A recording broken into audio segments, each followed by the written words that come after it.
Hello, everybody. Welcome to January's open office session. This is the first session of our year, and I'm in a little bit of different. Blah, blah, blah. This is why I have extra coffee. I'm in a different setup today because it's snowing in DC. I haven't seen snow since 2018, so this is a fully novel thing for me. So I wanted you guys to join me in the snow as well.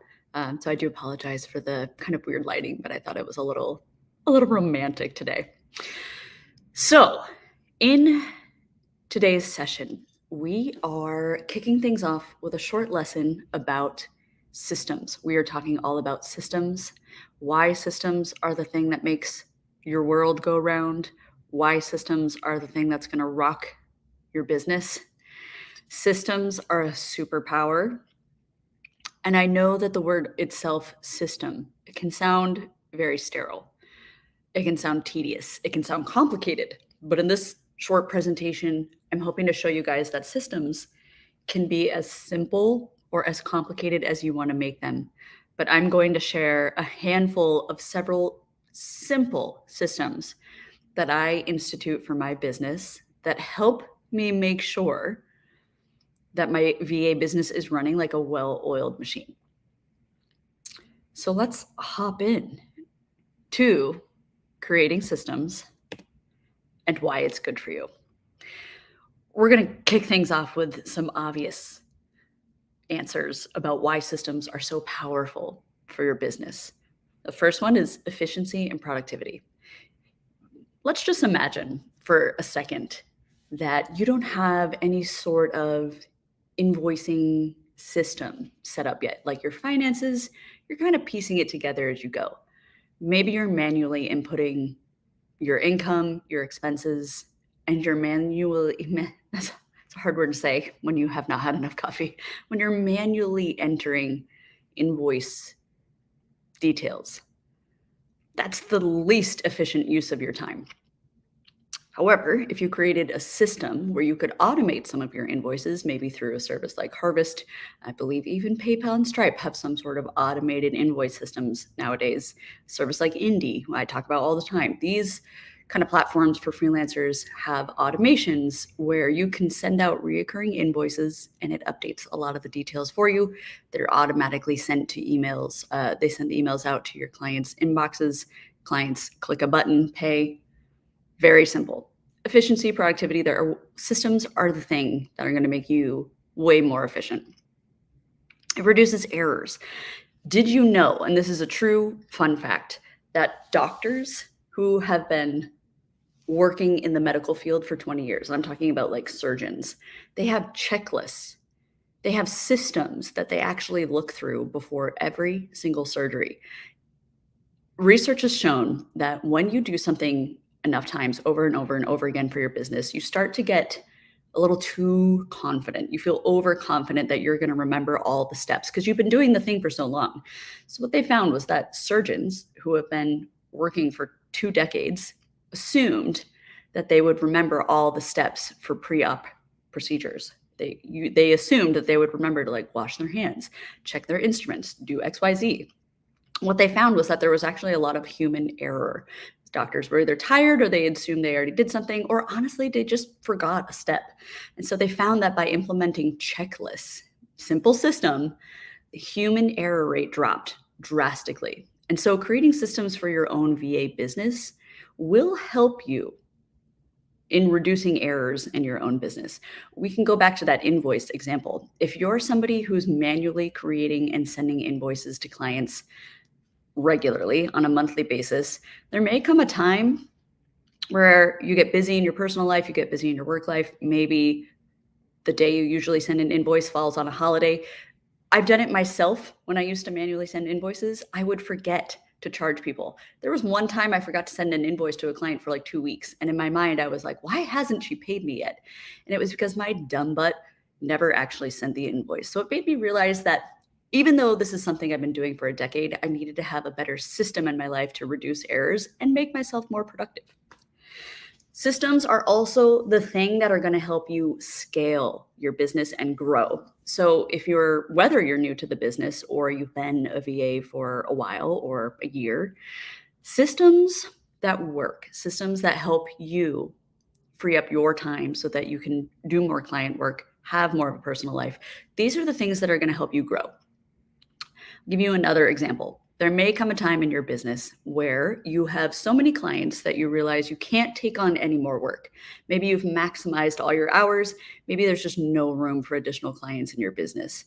Something that systems will help you do is, if you have systems in place already, systems like how and when do you invoice? Do you have automated invoices? Do you have a system for checking inboxes? Do you have a system for responding to clients? If you're creating systems for your business, you can very easily send those systems, type them up in a Word document, send them to a subcontractor. Maybe you're doing so great in your business that you decide to hire help. If you don't have systems in place, you're going to be training a person from ground zero, and that can be frustrating because you'll realize that you do actually have systems, you just haven't written them down.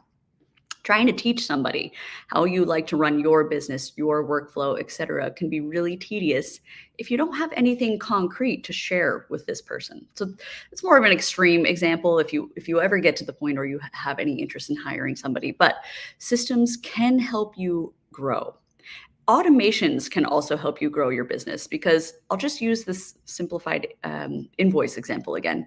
If you're manually spending time doing things that can easily be automated, like creating and sending out invoices on a regular basis, something like that is so easily automated that if you're still spending your time, precious time, by the way, an hour a month doing your invoices, you can't grow meaningfully if you're still spending your time on the tedious back office stuff. So by creating systems, you can actually give yourself more time for creative thinking, which brings me to point number 4. Creating systems for your business is the thing that will help you go into more of a deep work mental state. If you're not worried about sending invoices, if you're not constantly thinking to yourself, like, did I send this invoice? Did they get it? Did they pay? I don't know. I have to follow up with them. Let me check my bank account. If you eliminate all that, you're giving yourself more permission to work on direct client work, which leads to more income. You're giving yourself permission to have a life, work-life balance. Maybe instead of an hour of working on invoices, you have an hour to spend with your children. You have an hour to go outside. You have an hour to frolic in the snow, like I will hopefully be doing later today. So systems are just a wonderful way for us to maintain some sanity in our businesses.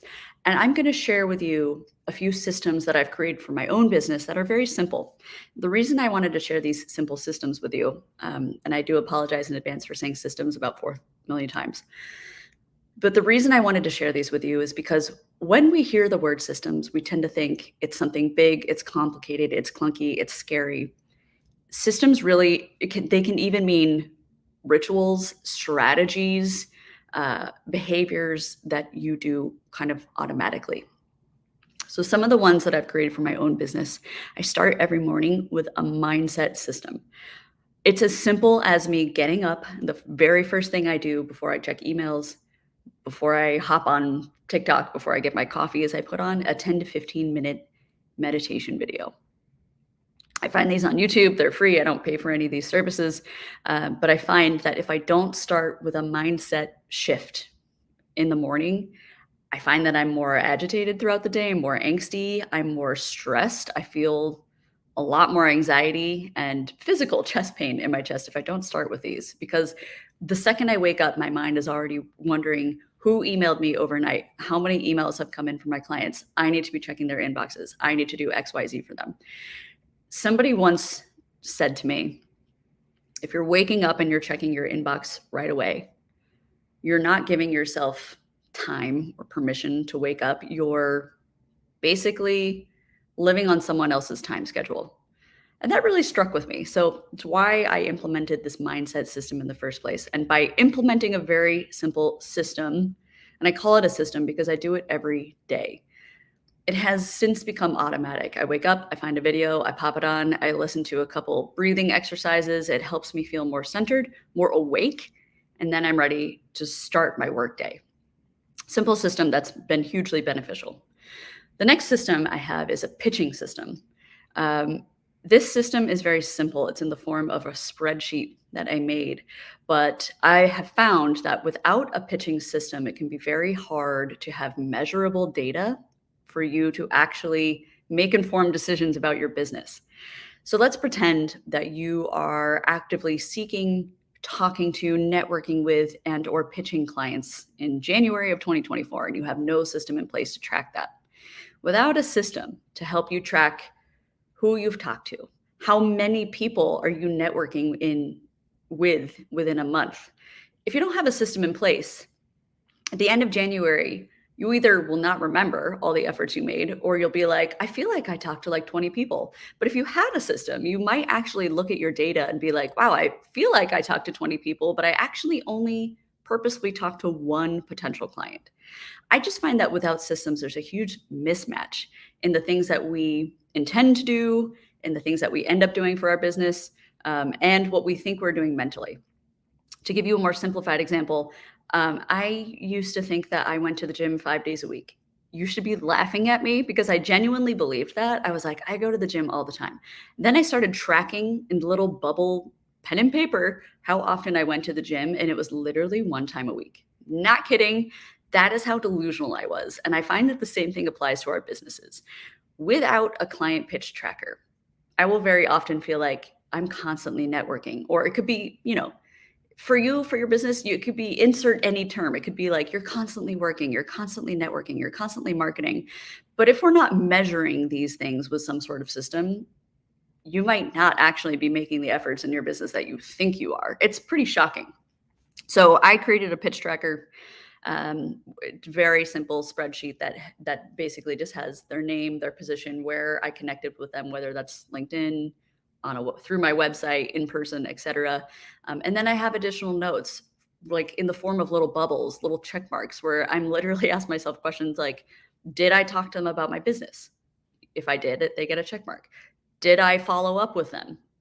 Check mark. Did I pitch them, or did I just inform them about my business and hope that they would magically understand that I was really saying, do you need me to help you? Like a pitch system like that, no matter how simple it is, if it's a pen and paper for you, a book, a bookmark, a notebook, I'm really failing on the words today, or some sort of a simplified spreadsheet, having a system is going to give you the data to know just how much effort you're making in certain areas of your business. I also have a simplified inbox system where I used to be chained to my emails 24/7. I had notifications on my laptop, I had notifications on my phone, and the only thing that brought me was pure anxiety and pain. To this day, every time I hear a ding for an inbox notification, I get anxious. My heart rate goes way up. So I decided to implement a system that helps me be more efficient when I'm checking my inboxes and my clients' inboxes, and it keeps my stress down. My system is simple. I check everybody's inboxes at 9 a.m., then in the afternoon, maybe around 1, and then at the end of the day. Maybe that's around 4 or 5, depending on my work day. But having a system that's so simple helps me know that I don't need to be living in an inbox 24/7. Because as you know, we get a ton of emails. If you're checking your emails 24/7, you're really just working to get through your inbox. You're not necessarily working on client stuff. So by implementing a system where you check everybody's inboxes 2 to 3 times a day, you're still getting information that you need, but you're freeing up a lot of your mental space to actually work on tasks. I also have a check-in system. I realized that without creating some sort of system where clients can check in with me and vice versa, we were missing out on opportunities to grow together, to create rapport together. We were missing out on opportunities to get to know one another on a different level, and also to help ensure that my clients felt like I was their trusted partner. So a check-in system for me looks as simple as when I get a new client, I immediately put time on our calendars for a video chat, whether that's a Monday, they want to get to know. I have some clients who prefer to chat Monday mornings with me because they want to know what's on their calendar. And I have some clients who prefer to chat on Fridays, where we can do a retrospective look on how the week went, what tasks did I complete, what are still pending, etc. Having a system where you can very easily automate check-ins. Usually the system is just in the form of a repeating calendar invite with a Zoom link. Very simple, but it does such wonders for your business. I think you'll find that if you're actually connecting with clients on a one-on-one on a regular cadence, they're going to learn to appreciate you and your business more. You can present yourself more as a partner where you're taking the lead on conversations like what's working well for you, what's not, what can we do next week to make it better, etc. That kind of stuff is invaluable because people like working with people that they like. And if you can get to know your clients on a different level, I'm talking get out from your emails, get out from your inbox, do a face-to-face video call. You'll be amazed how helpful that is for your business as well. A couple more systems you might want to implement for yourself. Task management system. If you don't have some sort of a tool, an app, a system where you can collect tasks, clients might send you tasks requests through email, through Slack, through text messages, voice calls. There's a lot of different ways that clients will send you work to be done. And if you are relying on your brain to remember that your client texted you about something very important, let me tell you from experience, at least for me, I can't do that. I have forgotten so many things to do because clients will tell me by voice or they'll text me and I won't write it down, or I hadn't created a system in which I was monitoring and recording all task requests. So without a system, the possibility of missing out on certain tasks or dropping the ball is super high. Your task management system can be simple.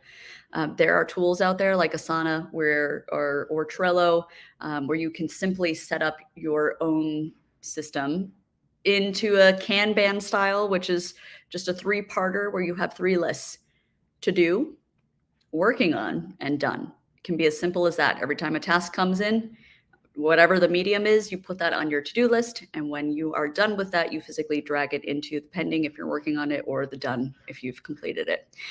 That can be simple. Those tools, like Trello, also come with a specific email address. So this is kind of a cool trick. If a client emails you a task, you can forward their task request to a specific email in Trello. It's usually something like Trello user 1597 blah, blah, blah. It's your own bespoke email address, but you forward it to that email, and somehow Trello will automatically add that email and that task request to your to-do list. So if you're somebody who's, of yourself, you're not that great about remembering to, take a task request, take a Slack request, take a voice request, etc., and put it physically on your to-do list, you can also just forward those suckers and have services like Trello or Asana add them to your to-do list for you. So there are workarounds, but your system will depend on your preferences and your workflow. In fact, for the longest time, my simple task system was a pen and paper. So it can be as simple as that, but you have to get into the habit of tracking things that matter for your business. And then the last two, a financial system. Every single one of us as a business owner needs to be at least once a month. That is the bare minimum. Tracking your income, making sure that your invoices are paid, making sure that your income is where it's supposed to be, tracking your expenses, income and expenses trackers, whether that's, again, an Excel spreadsheet that you make yourself, or whether it's some sort of a tool that, I use a tool called Monarch. Monarch is I think it's $80 a year. So it's not free, but it's one of these tools that connects with your banks. It connects with all of your accounts. So your PayPal accounts, etc. Wherever you have money coming in, it's going to capture that and automate some of those income and some of the expenses for you. So tools like that are great because you have to understand the financial picture, big picture, overall health of your business, because it's going to help you make informed decisions. Like if you think you're doing better than you are, making more than you are, and you're like, I'm going to go buy a shiny new laptop. Maybe you actually can't really afford that laptop right now, but you don't know that unless you have a healthy picture of your business. And part of that comes with having a system where you can track your finances. Vice versa, you might think you're doing really, really bad in your business. You might be super stressed about it. But if you look at the trends, maybe you look at the overall annual trend of your business and not the month to month, because we're freelancers, things can change. Our income can change depending on how busy our clients are, or if you hire a new client or if you drop a client. So maybe for you, a financial system looks more like looking at the overall trends of your business. And there might be months where you make a lot of money. There might be months where you make very little money. But if you're looking at the overall trend of 3 months, 6 month period, a year period, maybe you'll be able to see, you know what, I felt like I wasn't doing that great, but at the end of the year, I made $100,000. I'm doing okay. Here's how I'm spending it. So a financial system, another super important thing that we need to have in place for our businesses. And then the last thing I have is my own self-care system, which is somewhat related to my mindset shift system. But I start the day with a mindset exercise and I end the day with some form of self-care. That can be the form of a walk outside. That can be, sometimes I'm so burned out, that's me making sure I'm drinking half a gallon of water. Sometimes my self-care system is doing yoga in the evening. Sometimes it's going to the gym, but I always make sure, sometimes it's a bath.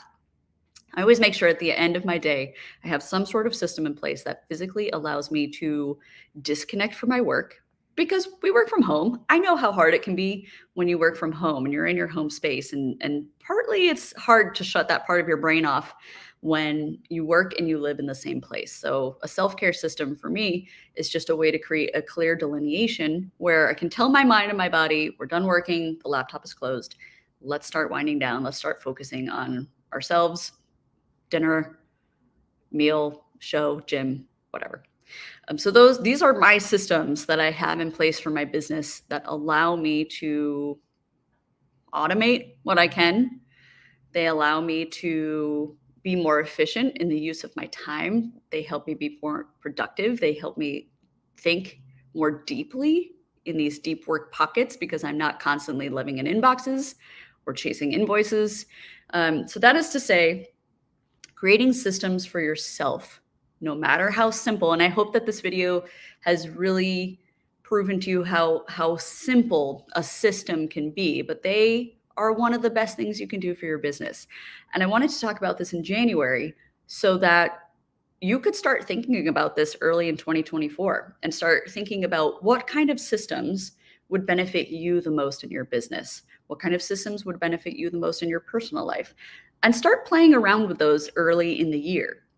If you create a system for yourself today that you think this is going to be gangbusters, and you find in a couple months that you're not maintaining it or it's not really that useful, drop it. The whole point of systems is that they are bespoke to you. They have to make sense for you. They have to make sense for your business, and they have to be easy for you to maintain. So for example, I know somebody else, I do 10-minute mindset systems every morning. There's another freelancer in my building where she does 4:30 a.m. gym days every day. If I tried to do that, I would die. I'm not even exaggerating. I would just perish into a ball of dust, because I don't like to wake up that early. So that kind of system doesn't work for me, but that kind of system works for her. It's part of her health care, self-care system that she's implemented for herself. So that is to say, if I presented any systems to you today, like anything about the pitch system, for example, or a weekly check-in system, if those don't work for you or for your business, don't worry about it. These are my suggestions, and hopefully they get your creative juices flowing to create your own systems. Oh, did you guys know that you could have allergies in the snow? Because I did not, but I do. I don't know if you guys can see behind me, by the way, but I'm very jazzed about this. I haven't lived in a place with snow since I was a kid, so I will be going outside today. Okay, so thank you for everybody who sent in a couple Q&A questions. You guys sent really good questions this month. So let's get into it. And then of course, we'll open the forum up to anybody watching live. If you have any questions about your business, I'm happy to answer them. But without further ado, the first question that came in from a student was about how to write their LinkedIn profile, even though they have a full-time job. This is a very common question. And I love talking about this because it can be a little tricky. So let's talk about some options and how you can navigate it. If you're working as an assistant part-time right now, it's not your full-time job. Maybe you have a full-time job at a corporation, like this student did. You likely don't want to be putting on your LinkedIn that you're a virtual assistant. It can be, in some cases, your employer might let you go. There might be times where an employer might say, you've signed a non-compete, or I don't want you to have a side job, et cetera, et cetera. A lot of people with full-time jobs worry about this. So what can you do? My first tip for you is to go to your manager, or if there's not someone technically above you, go to your HR department, or if you don't have an HR department, go to your boss, whoever the person is that manages your schedule, your day to day. Have an open conversation with them. You can always start by saying, hey, I'm thinking about doing some work on the side. It does not conflict with my work during the day. I will not be working on my side gig during work hours. It's completely separate. Is there going to be a problem? In most cases, hiring managers, HR people will be able to tell you either, nope, no conflict at all, go for it. In which case you can absolutely add more virtual assistant information to your LinkedIn profile. Or in some cases, they'll say, yes, that is a problem. So what do you do in that case? It makes it a little bit harder. If you're going to lose your job for indicating that you have a second virtual assistant career happening, then don't use LinkedIn. Then don't do it. It's not worth you getting fired while you grow your virtual assistant business full time. So my recommendation is either find a different social media platform, one where ideally your ideal clients are hanging out on. So that might be Twitter. A lot of businesses a lot of CEOs, a lot of startups, a lot of people are on Twitter. For better, for worse, whatever X has become, it's still a popular platform. So that might be something that you want to pursue, setting up a virtual assistant Twitter profile so you can talk about your services, so you can connect with potential people there. But you could also, if you're an adventurous person, you're willing to take risks, you can also embed information about your virtual assistant business deep within your profile. So while you wouldn't necessarily change your headline to virtual assistant assisting blah, blah, blah, and specializing in these niches, what you could do is bury some of that information in your about section. So if you've written an about based on your full-time job, underneath you could say, I'm also growing my virtual assistant business. These are the services that I provide. These are the people that I help. If you want to get in touch with me. So you can kind of hide it in your profile.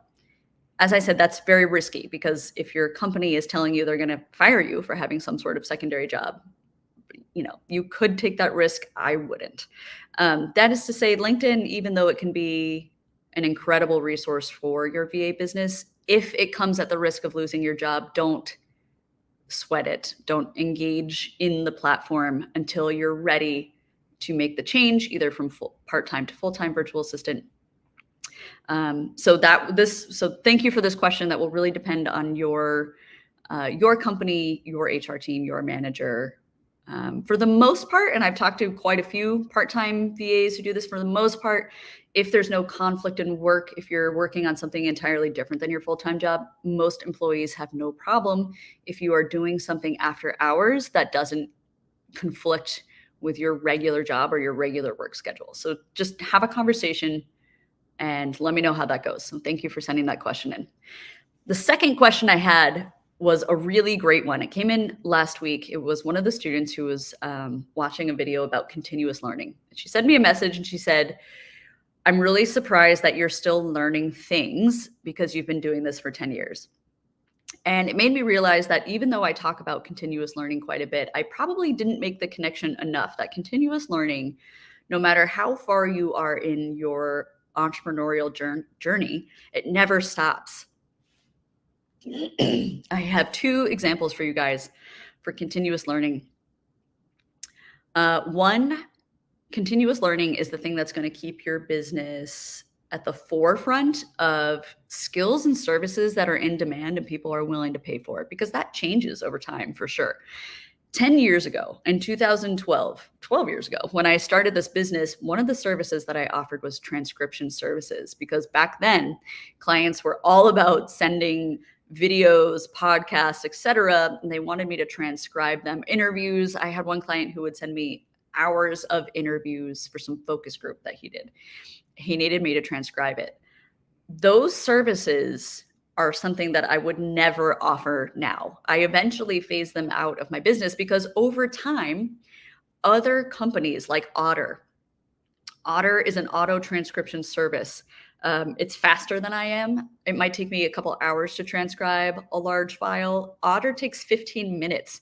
It is computer learning at its finest. It listens, it transcribes. Even Google Documents has a voice tool that auto transcribes. So AI and tools, they're getting smarter. And as such, they're going to change what we as VAs might want to offer. They're going to change our services. And that's fine. That's just part of doing business. Nothing is stagnant, everything changes.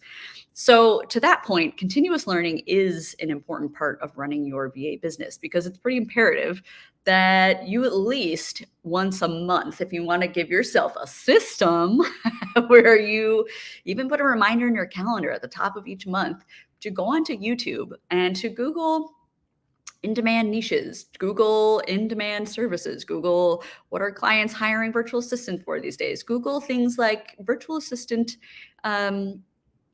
in-demand niches. Like you'll find that there's information and people are sharing information about what they're getting into, what they're getting out of, but they change over time. And so if you notice a trend in your research and you're like, gosh, a lot of people are starting to work more with AI. How can I learn an AI tool that's beneficial to my clients and then offer those new services? So continuous learning is amazing. And the second point to that is not just skills, but also things that you learn and implement for your business today might not work 1 year from now. So the video that I shot that the student was referring to in particular was I was saying that I was learning more about marketing, certain verbiage, how to market your services, et cetera, how to talk to your ideal clients. So brand new thing that I'm re-engaging in, and that surprised her. And so I said, 10 years ago, I used to market myself through I don't even remember how I used to market myself 10 years ago. I'll give you a more recent example, I guess. What worked for my marketing on my YouTube channel last year doesn't work anymore. The algorithm changed. So for a while, I was doing a series of Q&As there. I also had a series of different playlists for like tools, different playlists for tasks, etc. So I was doing certain tutorials that last year got a lot of traction, and this year they're crickets. And that's because the algorithm changes, audience interests change. So you have to make sure that you're engaging in some sort of continuous learning to make sure that you're staying up with these trends. Because if you are constantly trying to do the same thing for your business, might work for you now, but the whole world, the internet might look different in 5 years. So what works for you today might not be working in the future. So it's definitely in your best interest to keep a pulse, your finger on the pulse of algorithms, things, the latest and greatest. TikTok blew up within the last couple of years, and a lot of younger people started migrating away from YouTube and over to TikTok. And then within the last year, they migrated back from TikTok over to YouTube because all of a sudden long form videos are back in. But you won't know that unless you are engaged in some sort of continuous education. That was my very long-winded way of saying you absolutely must keep up on the trends in our business. And that often is in the form of Googling, curiosity, reading blogs, Reddit, YouTube, etc. And then last but not least, I love this question. I had a question come in just yesterday where the student said, this is less of a question, more of a statement. So thank you for sending this. You know who you are. She said, I find that I'm having a hard time consistently marketing my services. And I really am jazzed about this question because consistency beats content. And truly, consistency is almost more important than anything else you do in your marketing habits and behaviors. Because think of it this way, if everything that we put out there, whether it's on social media or our websites or conversations in real life that you have with people, everything in our lives, they move quickly. people interact with posts that we put on Twitter, LinkedIn, Facebook. They see it on their feed, they interact with it for 10 seconds, and then they scroll on. I think about our own behaviors when we're scrolling. Everything that we see and ingest is pretty quick nowadays. And or we might be scrolling at the same time as cooking dinner, at the same time a TV show is on. So our attention spans are different. And as such, if you are posting once a week or once a month about your business, where you're like, hi, I'm a VA and here are my services. If you do that once a month, and then you expect people to just come pouring into your business, chances of them seeing that post are slim to none, because it just lives for minutes, seconds, minutes, and then people are moving on. So I recommend that you create a system. Once again, systems are our friends. Create some sort of a system that allows you to take a few minutes a day. It doesn't matter when it is during the day when you're getting started, but if you can even 5 minutes in the morning, go onto your LinkedIn, go onto whatever platforms you're on, and engage with other people's posts. Reshare. If somebody has shared an interesting article, I saw another VA yesterday share an article about how it's okay to suck at something when you're new to it. Like, it's just giving yourself permission to be bad at something when you're starting a new skill. And I thought it was a great article. So I shared it and I commented on it. It took me all of 30 seconds. But that in and of itself, resharing content, engaging with other people, in and of itself, that is a form of marketing, because you are trying to establish yourself as a known resource within the field of virtual assistants. You're trying to establish yourself as somebody who is active in the VA space, who shares interesting tools, productivity hacks, tips, etc. And if you can do that consistently, Monday through Friday, you're already better off than just if you posted some really well thought out post, long form posts that you've created, posted, and then disappeared for a month. This funnel that you're seeing right now on the screen, I also understand that marketing efforts can be tedious and they can be very tiring. I get it. I've been creating content for 10 years and it gets hard because you think like, man, I've shared the same message over and over and over again. And guess what? That is a good thing. That's a great thing. There's this rule, it's called the marketing rule of 7, and it's been around since like the 30s, I think, but it's some theory that we as consumers need to see a message from a service or a product 7 times before it sticks in our mind and before we start to remember it. So just for an example, maybe think back on the latest product that you bought by seeing a couple ads on TV. Maybe you saw a couple ads on Instagram, TikTok, but ask yourself this: how many times did you see an ad for a certain product? Did you see it just once and you ran out to go buy it? Or did you see it repeatedly and then one day it just clicked and you were like, man, I really need that product? So it's the same way for our marketing. If you're sharing something just once and then you never touch back on it again, the chances of people remembering you, your services, your name are a lot slimmer than if you shared the same form of content over and over and over again. And second to that, we all tend to believe that whatever we share online, that all of our audience, for some reason, we all think this. We're like, everyone in my audience is going to see my post. That's not at all true. People are not online 24/7. And again, remember that your posts live for minutes. So if your ideal client is not online at the exact moment that you are, the chances of them seeing your posts are slim to none. So you want to make sure you're engaged in consistent posting. It just amps the content that you're sharing in hopes that more people will see it. But what you can also do is take a look at this funnel. This is one of my favorite things to do when I'm engaging in my own marketing material. I start with something at the top of the funnel that's a very big item. So what I'd like to do is I like to create a long form article for my LinkedIn. This is usually several paragraphs long. It's a long article about something I want to share, whether I'm sharing a skill, a tool, a productivity tip, etc. I start with some sort of long article. Rather than recreating new content every day, I will post that long form article on a Tuesday, for example. And then on Wednesday, I will read that long form article and I will create a video. Now, the video is just me reading the article. I really haven't reinvented the wheel, but it is a different form of marketing and It's my second touch point on that marketing rule of 7. So, one article, I've now already created 2 products, a long article people are reading and a video. From that video, I will then create a newsletter, which on LinkedIn, newsletters are very popular right now. The algorithm is pushing it really, really hard. So if you want to grow your influence, your audience fairly quickly, I definitely recommend checking out LinkedIn's newsletters. In fact, I think I will probably do a whole training on that next month. Newsletters and articles are very similar. You set them up the same way, you create them the same way. The only difference is when you go hit publish, now LinkedIn will say, do you want to publish it as an article or a newsletter? The only difference between the two is that the newsletters are also delivered directly to your followers' inboxes.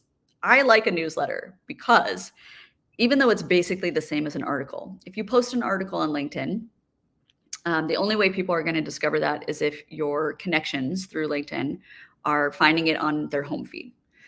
But if you publish an article and a newsletter, the newsletter also goes directly to your followers, your connections, inboxes.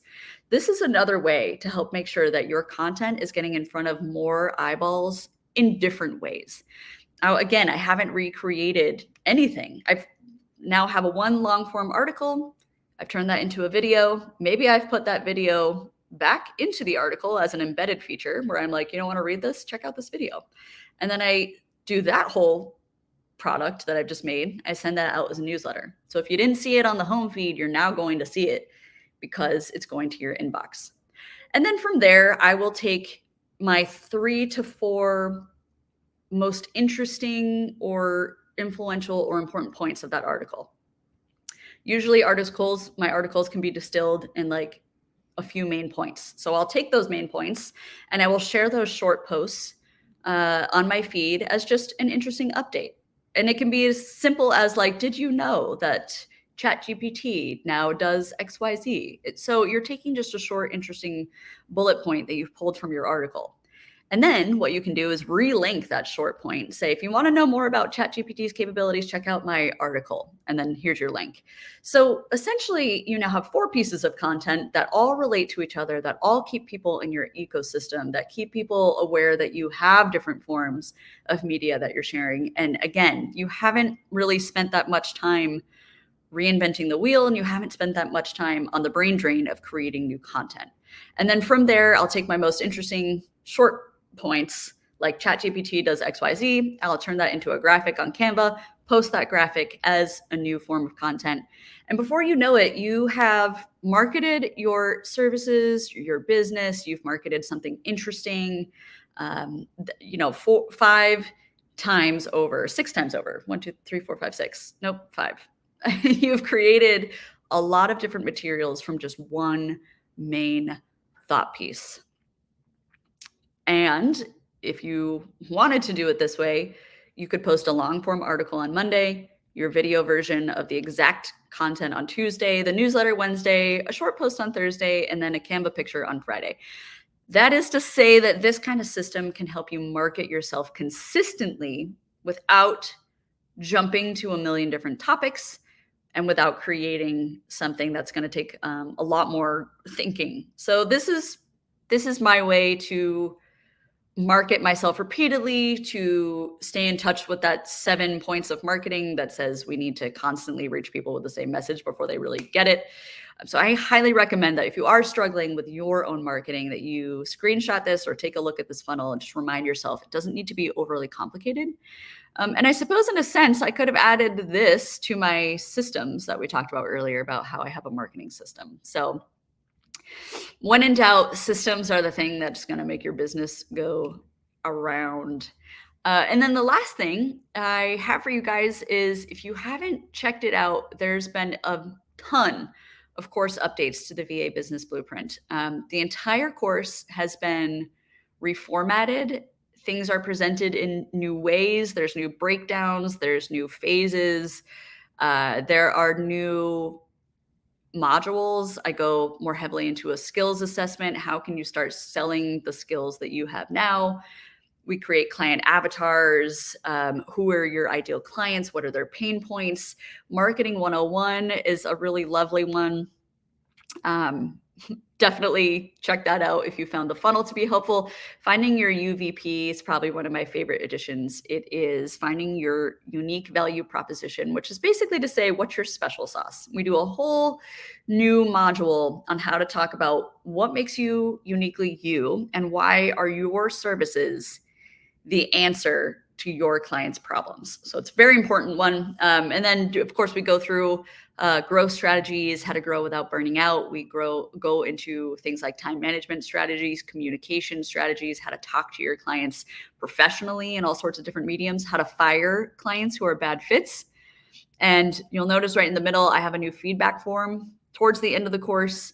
I would love if you guys could take a few minutes. It's a 5-question thing. It's 5 questions that just ask you essentially what's working, what's not, what can be better. And these kind of questions are super helpful, not only to me, but they help me reformat the course, reevaluate, make updates, and make sure that the course is better for you guys and better for future students like you as well. So I'd really appreciate if you guys could take a look at that as well. Thank you guys. I believe that's it. I kept you guys for a nice long hour today. Thank you guys for joining me. And if either person watching right now live, if either of you guys have any questions that pertain directly to your business, you can leave a comment in the chat box. I will see them pop up. Happy to answer any questions that you might have. Again, why do I have allergies in the snow? I don't know. I feel like that's not supposed to be a thing.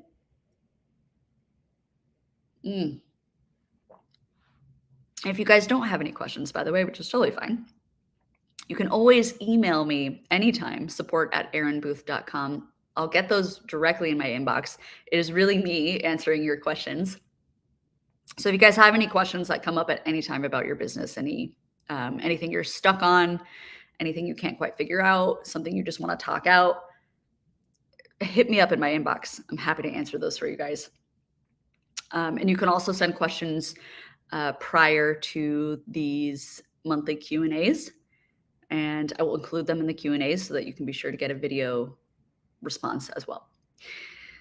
Okay, looks like no questions today. Thank you everyone for watching. I hope this video about systems was helpful. I do talk more about systems in the course as well. So again, be sure to go back through the course. Tons of new stuff dropping. I've got more videos that are currently being edited and will be dropped into the course as well. So more things are coming. Stay tuned. Thank you guys so much for watching and joining me this month. Hopefully this was a helpful video. And yeah, I'll see you guys next month for sure. All right, happy Friday. Have a good weekend, everybody.